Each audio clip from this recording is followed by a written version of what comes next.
네, 안녕하십니까. 반갑습니다.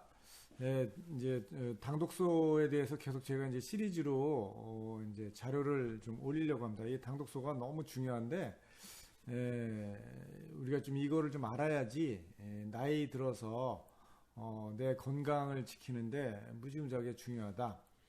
우리 몸에 이제 여러 가지 독소가 쌓이는데 그 중에 가장 대표적인 것을 당독소라고 생각합니다. 왜냐하면 우리가 일상에서 매일 먹으면서 우리 몸에서 음식을 통해서 들어오고 담배를 피거나 우리가 뭐 커피를 마시거나 이럴 때도 생기지만 들어오기도 하지만 또 우리 몸 안에서도 혈당이 높아지면서 이게 만들어지거든요. 그래서 당독소는 사실은 당뇨 환자한테서 당독소가 많이 축적된다. 우리 몸에서 또 많이 만들어지고. 그래서 최근에는 발표되어 있는 게 당독소는 그 당뇨합병증의 핵심 원인이다. 이렇게까지 발표가 됐어요. 그리고 이 당뇨 환자가 당독소가 많이 축적되면 합병증이 일어나는데 이 당독소를 또 측정할 수가 있어요. 우리 몸에 얼마나 축적되어 있는지를 측정할 수 있거든요. 피나 혈액이나 이런 거를 뽑지 않고 그냥 비침습적으로 이렇게 쉽게 한 12초 정도 되면 내 몸에 얼마나 당독소가 많은지를 측정할 수 있어요. 그런 진단 기기가 있거든요. 그걸 가지고 얼마나 당독소가 많았을 때에 어떤 합병증이 오고 그게 또 우리 수명에 또 어떤 영향을 주는지 이런 것들을 다 예측할 수 있는 것에 관련돼서 오늘 말씀을 드리도록 하겠습니다. 당독소는 뭐 이제 계속 저희 거를 유튜브를 보셨다면 아마 이해하실 텐데 당독소는 음식을 할 때 열을 가하면은 만들어진다 이렇게 보시면 돼요. 특히 어떻게 열을 가한 음식이냐, 수분이 없는 상태에서 요리를 한 경우 빵이라든가 커피를 볶는다든가 뭐 이런 것들이죠. 지금 보면 여기 보시게 되면 이게 빵을 굽게 되면 이렇게 노릇노릇하고 이렇게 갈색이 된 거, 이게 맛있죠. 이게 맛있는데 여기에는 당독소가 높다 이렇게 보시면 돼요. 그 다음에 이런 콜라 같은 거, 콜라에도 당독소가 높죠. 당독소가. 뭐, 하여간 이런 여러 가지 음식들의 당독소가 높은데, 또 이렇게 직화로 해가지고 고기를 구울 때, 당독소가 엄청나게 많이 올라가죠. 이런 것들을 우리가 일상에서 매일 먹고 있습니다. 매일 먹고 있는데, 먹으면 이것이 소화 흡수돼가지고, 우리 몸에 차곡차곡 먼지 쌓이듯이 쌓인다. 그래서 우리 몸을 이제 일정한 수준 이상 쌓이게 되면 우리 몸을 아프게 만들고 이제 수명까지도 이제 위협을 주게 된다 이렇게 보시면 되죠.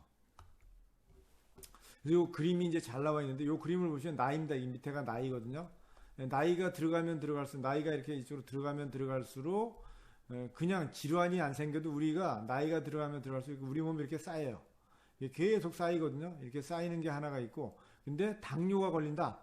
당뇨가 걸리면 이렇게 올라갑니다. 이렇게 급격하게 올라가죠.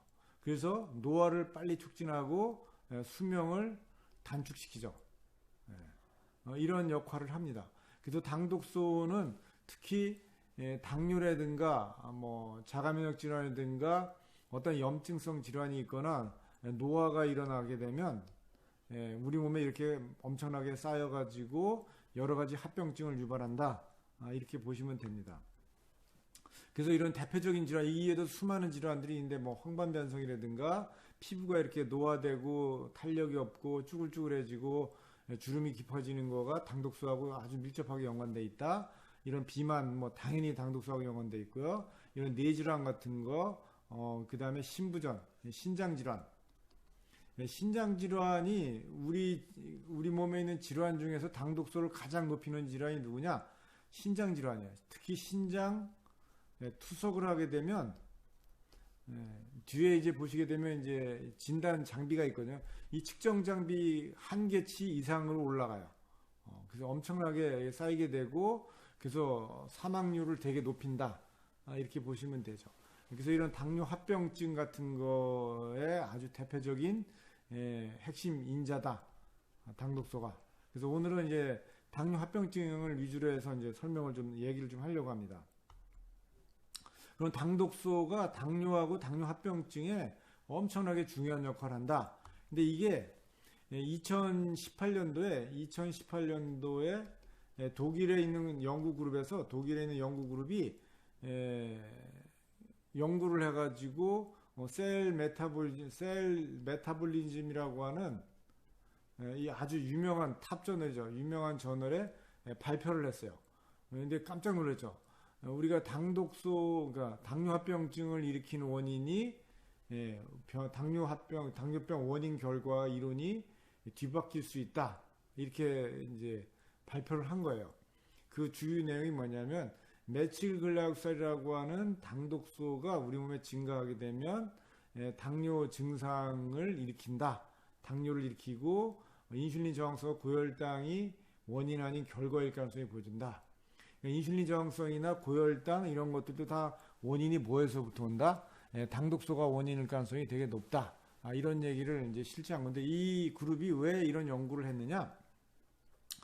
병원 가서 이제 진찰을 해보면 이제 당뇨병이 걸렸어요. 그러면 이제 당뇨약 먹고 뭐 식이요법하고 이렇게 해서 좋아지죠. 그러면 이제 우리가 다 병원에서 어떻게 했냐면 당화혈색소라고 하는 그 적혈구에서 당화가 얼마나 많이 됐냐. 6.5% 이상 당화가 됐다. 적혈구가. 그렇게 되면 당뇨병으로 판정을 내리죠. 혈당만 가지고 판정 내리지 않아요. 혈당도 높고 거기에 당화혈색소까지 높으면 이제 당뇨병이라고 이제 진단을 내리죠. 그래서 그게 6.5입니다. 6.5 당화혈색소가 6.5 이상이게 되면 당신은 당뇨병입니다. 그러면 병원에서 약을 처방을 해줘요. 당뇨병 치료제 약을 처방을 해주죠. 그 약도 먹고 또 이제 식이 조절도 하고 운동도 해서 이제 좋아졌어요. 그래서 6.5 이하로 낮췄어요. 6.5 이하로 낮췄는데도 불구하고 신장이나 신경이나 신장 등의 여러 부위에 전형적인 당뇨합병증이 일어난다는 거예요. 아니 병원에서 이제 관리만 잘하면 괜찮습니다 하고 가서 나름대로 안심하고 생활하는데 갑자기 당뇨합병증이 온 거예요. 그래서 이런 환자들이 너무 많은 거죠. 그래서 이 독일 그룹에서 이거 왜 이러냐 의심을 하기 시작한 거예요. 그러면 인슐린이라든가 당뇨병이 인슐린이나 포도당하고는 상관없이 별개 또는 적어도 동시에 미치는 다른 원인이 있기 때문에 그런 게 아니냐 하고 연구를 시작한 거예요.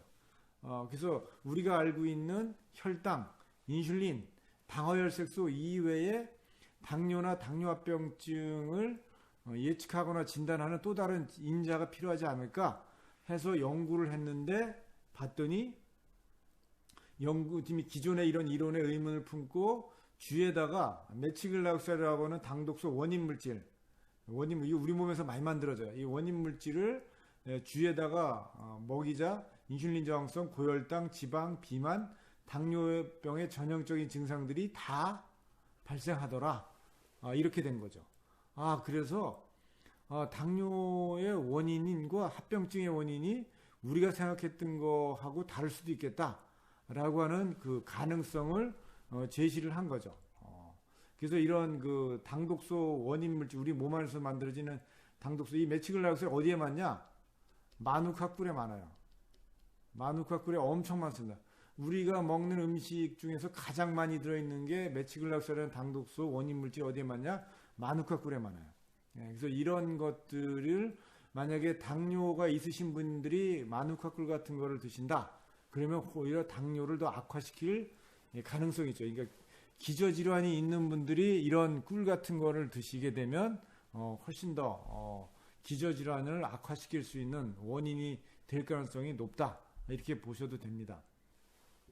그래서 이게 독일 그룹에서 이걸 밝힌 거예요. E형 성인 당뇨병 증상을 일으키는 원인은 고혈당이 아닌 메칠글라육살이라고 하는 당뇨합병증이 그 원인을 일으킨다. 이렇게 돼 있는 거죠.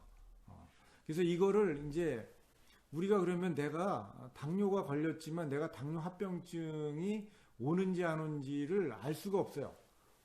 진단하는 방법이 일반 우리 로컬 병원에 가가지고는 당뇨합병증을 예측할 수 있는 진단 장비가 사실 없어요.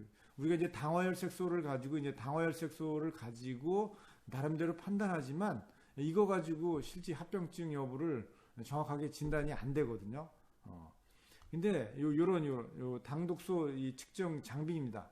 일단 에이지 리덕이라고 하는데 에이지 리덕인데 이 비침습적 자가 형광 측정기라고 되어 있는데 여기다가 이렇게 팔을 이렇게 올려놓습니다. 이렇게 팔을 걷어서 이렇게 올려놓고 있으면 12초가 지나면 우리 몸의 피부 속에 얼마나 많은 당독소가 축적되어 있는지를 측정해요. 그래서 그 축적되는 양에 따라서 진단을 하는 거예요. 특히 이제 당뇨가 걸린 환자가 이 진단을 했을 때 이게 얼마냐에 따라서 합병증과 여러 가지 이제 질환들을 예측할 수 있는 거죠.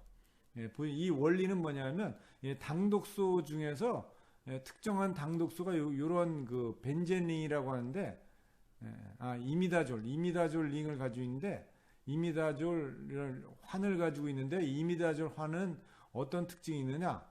형광을 띄어요. 형광. 우리가 야간에 이렇게 형광을 띠는 물질들이 있죠. 그렇죠. 이 형광을 띠는 이게 자외선을 쪼이게 되면 이게 형광을 띠면서 그래서 자외선을 아주 약한 자외선을 쪼여가지고 이 형광이 띠는 것을 측정한 값을 가지고 이제 우리 몸에 얼마나 축적되어 있는지를 아는 그런 원리로 만들어진 기계다 이렇게 보시면 되고요. 그래서 봤더니 당뇨가 있으신 분인데 저 기계로 측정했을 때 2.5 이하가 되면 아직 합병증이 없다. 그러니까 이 당뇨가 걸렸는데 측정했더니 2.5 미만이야. 그럼 난 아직 합병증이 없다. 이렇게 보셔도 돼요. 근데 2.5에서 2.75 사이가 되면 미세혈관 합병증이 있다라고 진단하는 겁니다. 이미 이것은 수천 명의 그 당뇨 환자를 대상으로 해서 나온 임상 결과입니다. 그래서 이 값이 2에서 2.75면 미세혈관 합병증이고 2.75에서 3.0이면 거대 혈관 합병증, 그 다음에 3.0 이상이면 모든 합병증이 다 온다 이렇게 보는 거죠. 그래서 이게 임상에서 이미 잘 나왔어요. 2.5에서 2.75 사이가 되면 미세혈관 합병증, 그 다음에 2.75에서 3.0 사이면 거대 혈관, 3.0이 넘어가게 되면 모든 당뇨에 의한 합병증이 다 발생한다. 이렇게 되면 이 수치가 나오면 큰 병원에 가가지고 대학병원이나 이런 데 가서 정밀 검사를 받아라 이렇게 하는 거죠. 그래서 이게 병원에 이런 진단 장비가 비치된 데도 있어요. 많지는 않지만 아직 몇몇 병원에 특히 이제 기능의학 하시는 이제 병원들이라든가 일부 병원에서는 이 진단 장비를 가지고 당뇨병을 예측할 때 합병증을 예측하는데 활용되고 있습니다. 근데 이게 당뇨 합병증만이 아니라 당뇨병이면서 또 뭐 아니면 근데 내가 이제 심장 질환이죠. 카디오바스큘라 디지죠.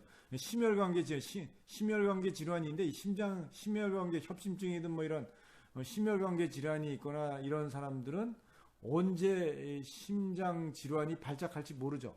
그러다가 잘못해서 심장이 질환이 발작을 하게 되면 사망에까지 이르게 되는데, 근데 이거를 임상을 해가지고 이 수많은 논문에서 이미 임상을 아주 수천 명을 대상으로 해서 임상한 결과를 보게 되면 그 똑같이 이렇게 당독소를 측정했을 때 이 값이 2.6, 내가 심혈관계 질환을 가지고 있는데 이 값이 2.6 이하면 1년 이상 생존할 수 있다. 98%가 1년 이상 생존하더라. 이렇게 진단이 가능한 거예요. 근데 이 값이 2.6 이상이다. 그러면 1년 안에 30%가 사망한다는 거예요.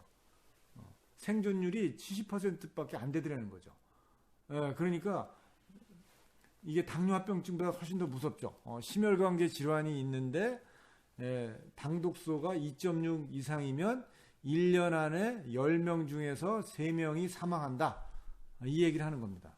그만큼 당독소가 아주 무서운 거죠. 우리 몸에서 질환이 있는 상태에서 당독소가 높으면 아주 이런 그 수명이라든가 이런 데 아주 치명적인 역할을 할 수 있다. 이렇게 돼 있는 거고요.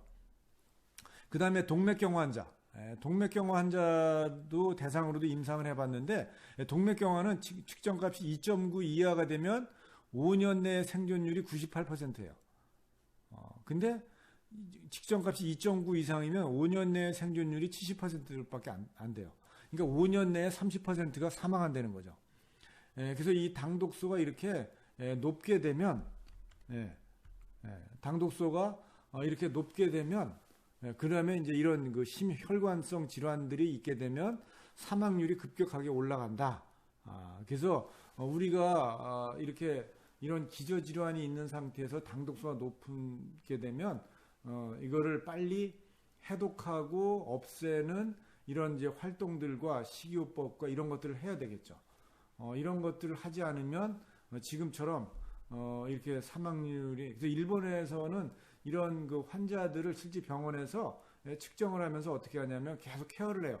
당신이 현재 당뇨인데 이게 지금 2.7이니까 당신은 미세혈관 합병증이 있습니다. 이게 더 올라가면 거대혈관 합병증, 그 다음에는 모든 합병증이 오니까 이거를 지금부터 2.5, 2.6 이하로 유지하는 식이요법과 운동이나 이런 것들을 하셔야 됩니다. 하면서 생활 습관을 가이드를 해줘요.